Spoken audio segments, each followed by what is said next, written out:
नमस्कार, मैं हूं आरिश अजहर आपके साथ। बिहार के दंगल की तरफ आगे बढ़ेंगे उससे पहले कौसाम्बी से इस वक्त खबर आपको बताने जा रहे हैं। घर के अंदर की गई मासूम और मां की हत्या। माफ कीजिएगा, प्रयागराज से खबर है। विधायक शीतला प्रसाद के घर के बगल में हुई घटना। मां की गला रेतकर बेरहमी से हत्या की गई है। प्रयागराज से खबर है। 6 साल की मासूम को तकिए से मुंह दबाकर मौत के घाट उतार दिया गया।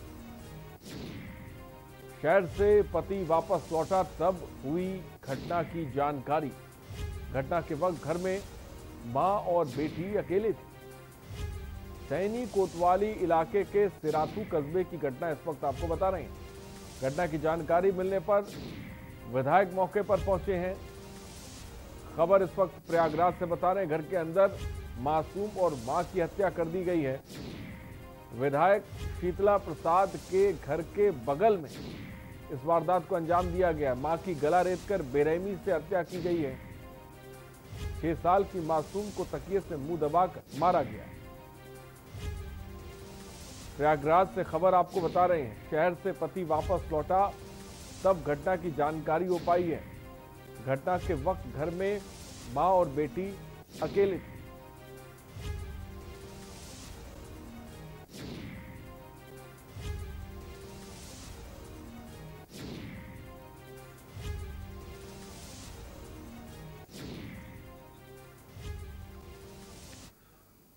और चलिए अब अपने खास कार्यक्रम की तरफ बढ़ते हैं। जी हां, बिहार का दंगल।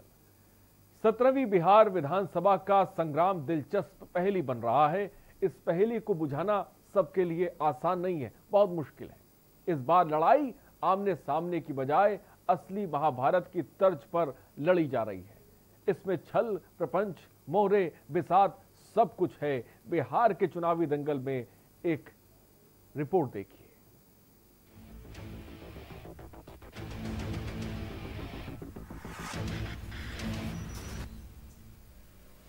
एक मुहावरा है कि निगाहें कहीं और निशाना कहीं, और ये भी चरितार्थ होता नजर आ रहा है। बिहार के इस बार के सत्ता संग्राम में वाकई किसके साथ कौन है, ये सवाल लोगों को मथ रहा है। नए गठबंधनों का अवतार और गठबंधनों से बगावत भी इसी की कड़ी है। बिहार की 2 बड़ी क्षेत्रीय पार्टियां हैं, जेडीयू और राजद। इन दोनों ने न केवल 15-15 साल तक सरकारों का नेतृत्व किया है, बल्कि 2 परस्पर विरोधी गठबंधनों का भी। दोनों के शासनकाल का फर्क न केवल बिहार का आम आवाम जानता है, बल्कि देश दुनिया भी इससे वाकिफ है। इस चुनाव में भी 2 बड़े गठबंधनों का नेतृत्व इन्हीं 2 दलों के पास है। बीते 3 दशक में बिहार की सियासत भी 2 ध्रुवी ही रही। बिहार के सियासी अखाड़े में क्षेत्रीय दलों के जो भी चेहरे मोहरे आज नजर आ रहे हैं, अतीत में इन्हीं 2 ध्रुवों की परिक्रमा करते रहे हैं। इन 3 दशकों में सामाजिक ध्रुवीकरण के भी यही 2 केंद्र रहे। माई की कृपा का टंका पीटने वाले लालू प्रसाद बड़े गर्व से ये बात कहते थे कि मत की पेटियों से जिन्न निकलेगा। उनका जिन्न मत पेटियों से जब तक निकलता रहा, परचम लहराता रहा। लेकिन जब वे जेडीयू के पाले में जाकर लालू पर तीर दागने लगा, तो सियासी महाभारत में लालू मात खा गए। लालू की सियासी जमीन खिसकने लगी। नीतीश कुमार ने अपनी सोशल इंजीनियरिंग में न केवल लालू के जिन यानी अति पिछड़ा को साधा, उसके हित में बड़े फैसले लेकर उनका भरोसा हासिल किया, बल्कि लोहिया के राह चलकर महिला सशक्तिकरण को अपना दूसरा औजार भी बनाया। नीतीश कुमार अकेले दम पर बिहार की सत्ता पर काबिज नहीं हो सके। 2014 के लोकसभा चुनाव में उन्होंने आजमाया भी, पर सफल नहीं हो सके। लेकिन ये भी उतना ही सच है कि बीते 15 साल में वे जिस गठबंधन के साथ रहे, उसे ही बहुमत हासिल हुआ। 2015 के विधानसभा के आम चुनाव में नीतीश कुमार एनडीए के खिलाफ महागठबंधन का चेहरा थे। उनके खिलाफ एनडीए में 4 दल मसलन भाजपा, लोजपा, हम और रालोसपा शामिल थे। 2005 के फरवरी और अक्टूबर के चुनाव के नतीजे इस तर्क को और बल देते हैं। फरवरी 2005 में नीतीश कुमार एनडीए का चेहरा नहीं थे। उस समय सत्ता की चाबी लोजपा सुप्रीमो रामविलास पासवान के पास चली गई थी। किसी को बहुमत नहीं मिला।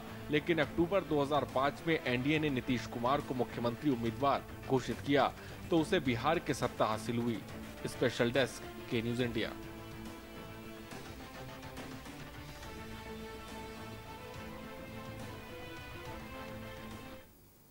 तो बिहार के चुनाव में इस बार बहुत कुछ है। छल है, प्रपंच है, बिसात है। बिहार के चुनाव में बहुत कुछ है और बिहार का चुनाव इस बार बहुत दिलचस्प है। जिस तरह की तस्वीर सामने आ रही है बिहार के कि हमने आपको बताया जैसा कि बिहार के इतिहास के बारे में तीन दशक तक बिहार की जो सियासत है वो दो ध्रुवों के इर्द गिर्द घूमती रही, लेकिन उसके बाद चीजें बदलना शुरू हुई। आपको याद होगा जब लालू यादव कहा करते थे कि मतपेटी से जिन निकलेगा, और मतपेटी से जिन निकलता भी था, लेकिन उसके बाद नीतीश कुमार की सोशल इंजीनियरिंग ने सब कुछ अलग करके रख दिया। चीजें बदली, बिहार की सियासत भी बदली और अब 2020 में बिहार की सियासत में बहुत कुछ देखने को मिल रहा है। तमाम दल हैं, क्या दो ध्रुवों से बहुध्रुवीय बनाने की कवायद बिहार चुनाव में की जा रही है? ये देखना दिलचस्प है। बहुत कुछ है बिहार के चुनाव में जिस पर हमारी भी नजर बनी हुई है और हर 9 बजे बिहार के दंगल में हम इस पर चर्चा भी करते हैं, तस्वीर भी बताते हैं। फिलहाल बिहार चुनाव की बात की जाए तो लहरियों का जो दौर है वो शुरू हो चुका है। जो प्रत्याशी हैं वो हुनकार बन रहे हैं, जो चेहरे हैं जिसे कह सकते हैं कि वो भी जमीन पर अब उतर आए हैं और अब मतदाता की नब्ज पकड़ने की कोशिश भी की जा रही है। और चलिए ग्राफिक्स के जरिए हम आपको दिखाते हैं जहां पर जेडीयू ने 16 उम्मीदवारों को बाहर का रास्ता दिखा दिया। जी, अन्य के खिलाफ चुनाव में उतरे 15 नेताओं पर गाज गिरी है। पार्टी ने 6 साल के लिए दिखाया बाहर का रास्ता। पार्टी की प्राथमिक सदस्यता से भी निष्कासित। जेडीयू महासचिव नवीन आर्या ने दी जानकारी।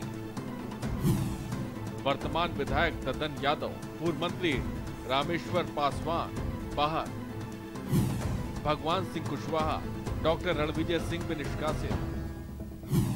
सुमित कुमार सिंह, कंचन कुमारी गुप्ता, प्रमोद सिंह चंद्रवंशी बाहर। अरुण कुमार जुआ जेडीयू, तज्जुमल खान, अमरेश चौधरी भी निष्कासित। शिव शंकर चौधरी, सिंधु पासवान, करतार सिंह यादव भी बाहर।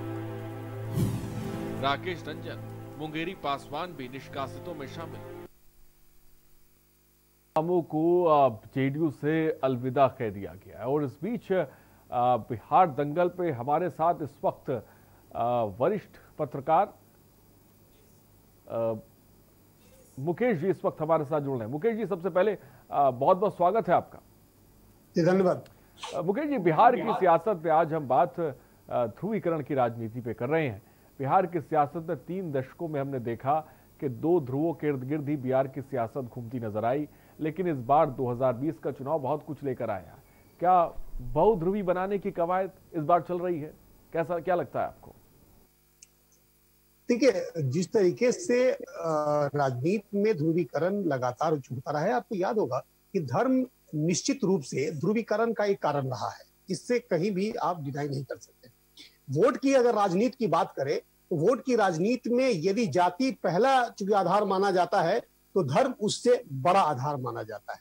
और इन दोनों को जोड़ करके फिर राजनीति में आने के बाद आदमी इन्हीं दोनों के बलबूते आज पूरे हिंदुस्तान पे जो आज कब्जा कर करके या चाहे यूं कहे कि ये चूंकि बिहार में जो राजनीति हो रही है या फिर पूरे देश में जो राजनीति हो रही है उसका एक सबसे बड़ा कारण है धर्म, जाति। इन दोनों के बीच में लोगों को तोड़ करके ये चूंकि इस कदर छोड़ दिया है कि लोग इसी में घुल मिल करके ये छोड़ जाते हैं। और सबसे जो अहम सवाल है कि इन चीजों से राजनीति को ऊपर उठना चाहिए, धर्म से, जाति से, इन सारे चीजों से ये जो हट करके राजनीति को ऊपर उठना चाहिए। और चूंकि राजनीति में एक चूंकि सबसे बड़ा कारण ये है कि आज जिस चीजों को आदमी ये चूंकि संसद में भेजता है वो इस चीजों को उस क्षेत्र की जनता इस बात को नहीं जानती है कि वहां जाने के बाद किसी धर्म या किसी ये जो जाति से जो है सो उस कानून को जोड़ा जाएगा। लेकिन आज के डेट में जिस तरीके से लोगों ने ये राजनीति को ध्रुवीकरण में ये तब्दील कर दिया है, ये कहीं से भी ये फिर उचित नहीं है। लेकिन इस बार 2020 के चुनाव हम देख रहे हैं बिहार में तो बहुत कुछ तस्वीर बदली नजर आ रही है। बहुत कुछ इंटरेस्टिंग है जिस तरीके से जो है दलों की सियासत हमने देखी। एक दूसरे को पकड़ना और छोड़ने की सियासत हमने देखी। अब ये ताज़ा बात अगर करी जाए, रामविलास पासवान के जो पुत्र हैं चिराग पासवान, उन्होंने कहा था कि एनडीए के साथ हम केंद्र में तो रहेंगे, लेकिन जिस जगह से उनके प्रत्याशी होंगे वहां पर हमारा कैंडिडेट नहीं होगा। लेकिन 2 सीटों पर हम ये भी देख रहे हैं कि अब वो एनडीए के सामने अपनी कैंडिडेट भी खड़े करें, भाजपा के सामने। ये सबसे बड़ी बात है कि हसनपुर एक ऐसा विधानसभा क्षेत्र है जहां से बीजेपी के कैंडिडेट के खिलाफ एलजेपी ने वहां पे खड़ा किया है। और अब ये सवाल यहाँ ये है कि जब केंद्र में आपकी सरकार है, केंद्र में आप उसके घटक दल हैं और घटक दल की और आपकी साझा सरकार है और आप चूंकि सरकार में शामिल है, तो अब जब बिहार में आपने ये कहा था कि एनडीए से हम किसी तरीके का समझौता करने को तैयार नहीं है, लेकिन केवल और केवल हम नीतीश कुमार से समझौता करने को तैयार नहीं है, मेरे पे हम ये बीजेपी के साथ फिर जुड़ करके चुनाव नहीं लड़ेंगे। अब सवाल उठता ये है कि राजनीति का, हमने एक बार और आपसे इस बात का चर्चा किया था कि राजनीति का कोई धर्म नहीं है, राजनीति की कोई जात नहीं है, राजनीति की एकमात्र जात है कुर्सी, और कुर्सी के लिए राजनीतिक दल कुछ भी कर सकते हैं। इस चीजों से आप डिनाई नहीं कर सकते हैं। में याद कीजिए वो सारे दिन जिस दिन नीतीश कुमार अपने बलबूते आज तक चुनाव नहीं लड़ा, उन्होंने इंडिविजुअल चुनाव आज तक कभी फाइट किया नहीं। जेडीयू कभी आज तक इंडिविजुअल चुनाव बिहार में हमें याद नहीं है कि वो चूंकि कभी डायरेक्ट में ये चूंकि फाइट किया है। आज के डेट में वो चाहे वो बीजेपी के कंधे पे हो, चाहे आरजेडी के कंधे पे हो या फिर कांग्रेस के कंधे पे हो, इन्होंने कहीं ना कहीं इन दोनों के सहारे अपनी नैया को पार किया है। इन तीनों राजनीतिक दलों के सहारे अपनी ये जो नैया को पार किया है। सवाल उठता है कि आखिर राजनीति का जो ये ध्रुवीकरण कर करके लोगों को जाति से जोड़ करके लोगों को धर्म से जोड़ करके, और जो आज आप ये संसद से सड़क से लेकर के संसद तक पहुंचते हैं, उसके बाद उस क्षेत्र के लोगों को क्या मिलता है? ना जाति का लाभ मिलता है, ना धर्म का लाभ मिलता है। इस बार बिहार की सियासत को बड़े बड़े तीसमारखा नहीं समझ पा रहे, बहुत कुछ चीजें बदली हैं। इस बीच हमने ये भी देखा कि जो छोटे दल थे उन्होंने भी अपना एक अलग गठबंधन बना दिया। क्या लगता है कि ये जो महाभारत चल रही है, जो चक्रव्यूह चल रहा है, जो बिहार में एक फिल्म चल रही है, इसका क्लाइमेक्स अभी आना बाकी है? ये जो तस्वीर दिखाई जा रही है ये कुछ और है और निकल के कुछ और आएगा? बिल्कुल, देखिए ये सवाल जो है ये लोगों के दिमाग में कौंध रहा है। बिहार की राजनीति में, बिहार के लोगों के बीच में ऐसा नहीं है कि बिहार की जनता 2010 और ये 12 के लोग हैं।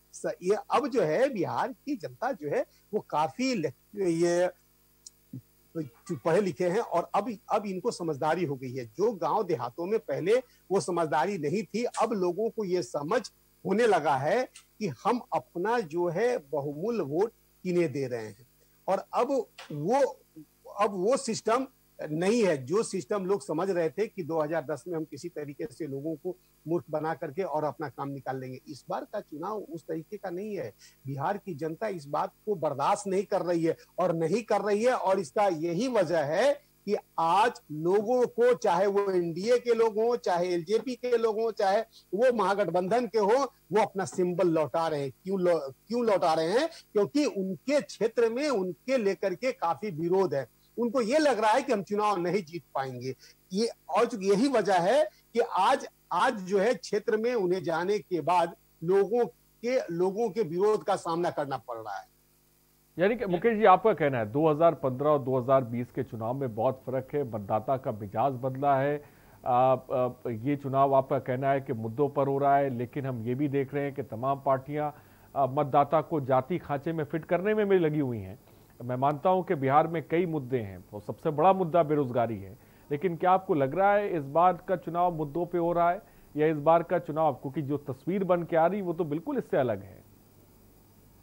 बिल्कुल, इस बार का जो चुनाव है वो विकास के मुद्दे पे है, बेरोजगारी के मुद्दे पे है। क्योंकि सवाल अब आप देखिए कि जब 5 सालों की, चूंकि पिछले 15 सालों की सरकार रही है, 15 सालों के सरकार में आज तक एनडीए ने जो उन्होंने दावा करी है कि हम इतने लोगों को रोजगार दिया, अब तेजस्वी यादव ने आज साफ तौर से कहा कि अगर हमारी सरकार बनती है तो हम 18 लाख लोगों को नौकरी देंगे। बिहार में रोजगार की कमी है, हर क्षेत्रों में रोजगार की कमी है, हर क्षेत्रों में आप वो जगह अभी तक रिक्त खाली है। 18 लाख लोगों को नौकरी, क्या बिहार की पॉपुलेशन 18 लाख है? 12 करोड़ की आबादी है बिहार की, और 12 करोड़ की आबादी में आप समझिए कि 18 लाख लोगों को अगर रोजी रोजगार दे देते हैं तो उसका कितना परसेंटेज लोगों को मतलब रोजगार हो जाएगा। तो इस बार का चुनाव रोजगार के मुद्दे पे, इस बार का चुनाव विकास के मुद्दे पे, इस बार का चुनाव जो है वो जाति और धर्म से उठ करके लोग इसका इस्तेमाल करेंगे।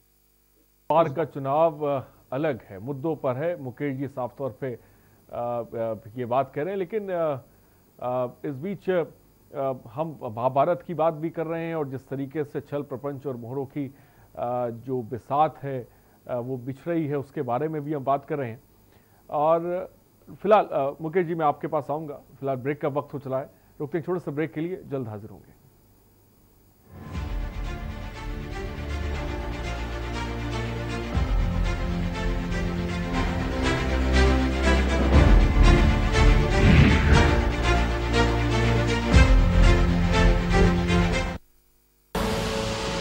देख रहे हैं के न्यूज, खबरों का सारथी।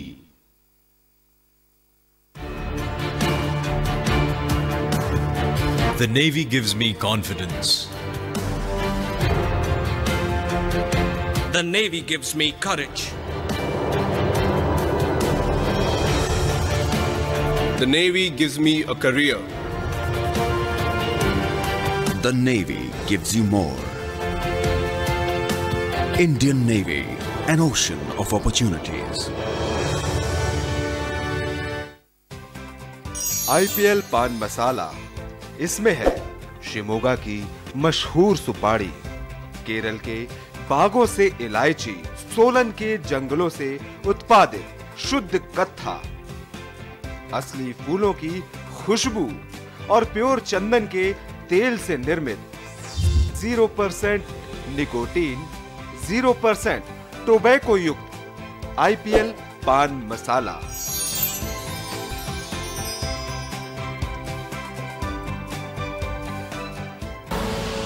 आप देख रहे हैं के न्यूज, खबरों का सारथी।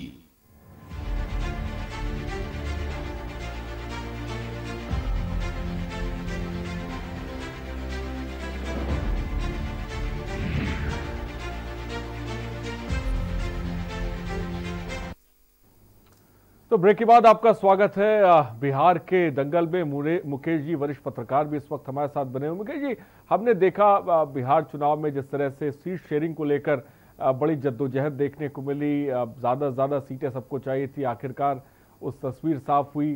और अब हम ये देख रहे हैं कि कैंडिडेट को लेकर, उम्मीदवार को लेकर ज़बरदस्त तरीके की जद्दोजहद देखने को मिल रही है।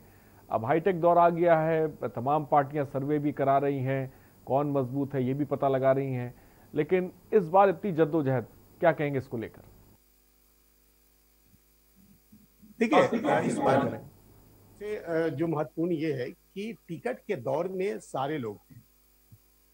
हमने शुरू में ही कहा कि जिस तरीके की राजनीति की आपने ये चर्चा करी कि राजनीति का ध्रुवीकरण, आप ये देखिए कि जेडीयू में जब तक अनंत सिंह रहे, अनंत सिंह लगातार नीतीश कुमार का गुणगान करते रहे, लालू यादव को उन्होंने लगातार गाली दी है। आज अनंत सिंह को आरजेडी से टिकट दिया गया। रीतलाल यादव पे कई संगीन मामले हैं, उनको टिकट दिया गया। एक तरफ आप राजनीति का ध्रुवीकरण यही है, जो जाति और धर्म की जो बात आज हो रही है वो मामला आज के डेट में वो यही है। और सबसे बड़ा सवाल है कि टिकट के बंटवारे को लेकर सारे दल, चाहे वो बीजेपी हो, चाहे जेडीयू हो, कांग्रेस हो या फिर आरजेडी हो, वाम दल हो, सारे लोगों ने जो इस बार टिकट का जो बंटवारा किया है, इसमें इस बात से इनकार नहीं किया जा सकता है कि किसी भी दल को पूर्ण बहुमत अगर आ जाता है तो चूंकि देखिए 10 तारीख को पर्दा उठेगा, लोगों को यह समझ आएगा, राजनीतिक दलों को यह समझ आ जाएगा कि बिहार की जनता किसे पसंद करती है, जिसका पिटारा 10 तारीख को खुलेगा। और 10 तारीख को जब पिटारा खुलेगा तो राजनीतिक दलों के कई जो राजनीतिक दल हैं, जो आज के डेट में यह मंशा बनाए बैठे हैं कि बिहार में मेरी सरकार होगी, तो ये 10 तारीख का ये दिन तय कर देगा कि जब मतदान की पेटी खुलेगी और काउंटिंग शुरू होगा, और जैसे ही वो 6वां-7वां राउंड शुरू होगा वैसे ही पता चल जाएगा कि बिहार में किसकी सरकार बनती है। क्योंकि इस बार का जो टिकट के बंटवारे को लेकर के जो जिस तरीके की चर्चाएं रही, आपको याद होगा कि इस बार कई ऐसे दिग्गज हैं जिनके टिकट कटते हैं। अब आप समझिए कि एलजेपी ने ये ब्रह्मपुर सीट, एक चूंकि ऐसा सीट रहा है, काफी हॉट सीट रहा है ब्रह्मपुर, वहां से हुलास पांडे को खड़ा किया है, जिस पर कई संगीन मामले हैं।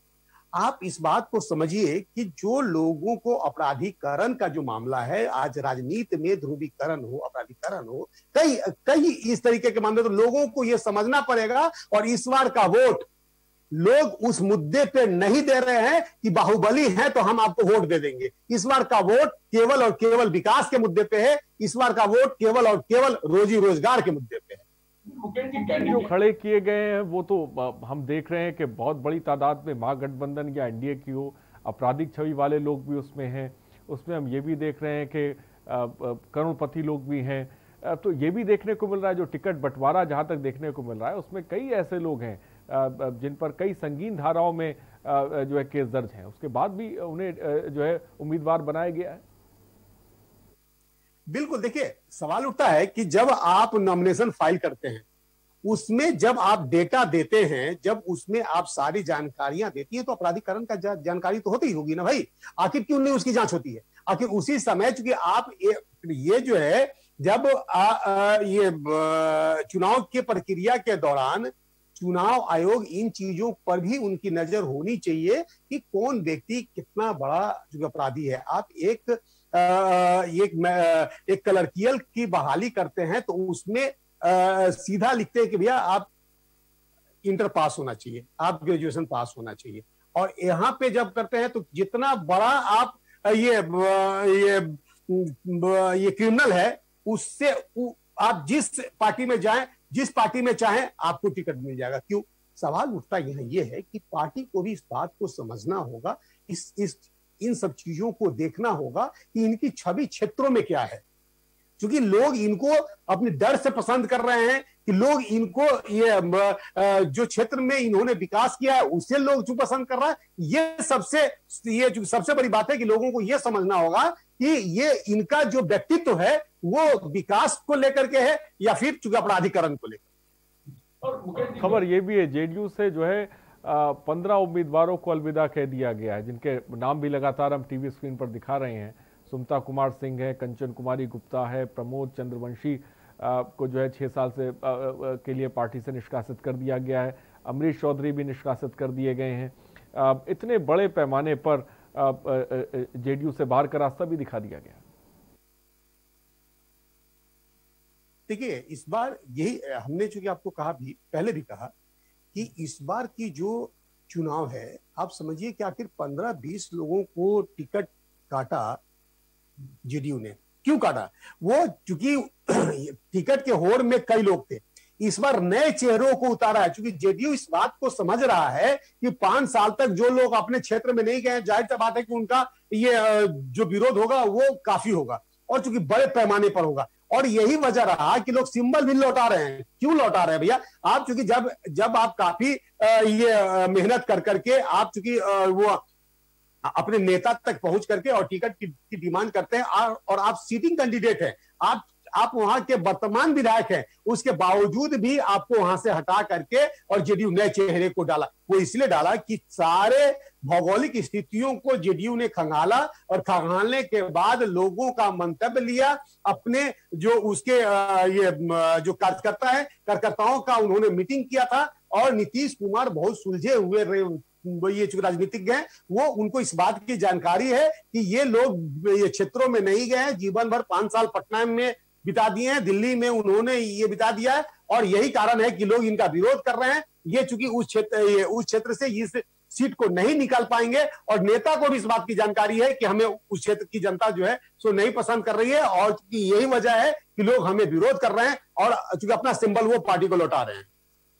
चीजें फिलहाल मुकेश जी, वक्त की कमी, बहुत बहुत शुक्रिया हमारे साथ जुड़ने के लिए। तो कहीं पर विरोध हो रहा है, कहीं पर पार्टी से निष्कासित किया जा रहा है, कहीं पर पार्टी में ज्वाइन कराया जा रहा है। बिहार की सियासत में देखने को बहुत कुछ मिल रहा है और जैसा कि हमने सवाल में ही कहा कि जो तस्वीर बिहार चुनाव को लेकर बन रही है, जो कुछ हो रहा है, किसी का पार्टी से निकलना या किसी का गठबंधन में शामिल होना या छोटे दलों का मिलकर गठबंधन बनाना, आखिरकार क्या माना जाए कि बिहार की में जो फिल्म चल रही है उसका क्लाइमेक्स आना बाकी है। फिलहाल इंतजार 10 नवंबर का है, जब मतदाता की वोट की चोट होगी और उस चोट का असर देखने को मिलेगा। बिहार के दंगल में इतना ही, बने रहिए हमारे साथ। नमस्कार।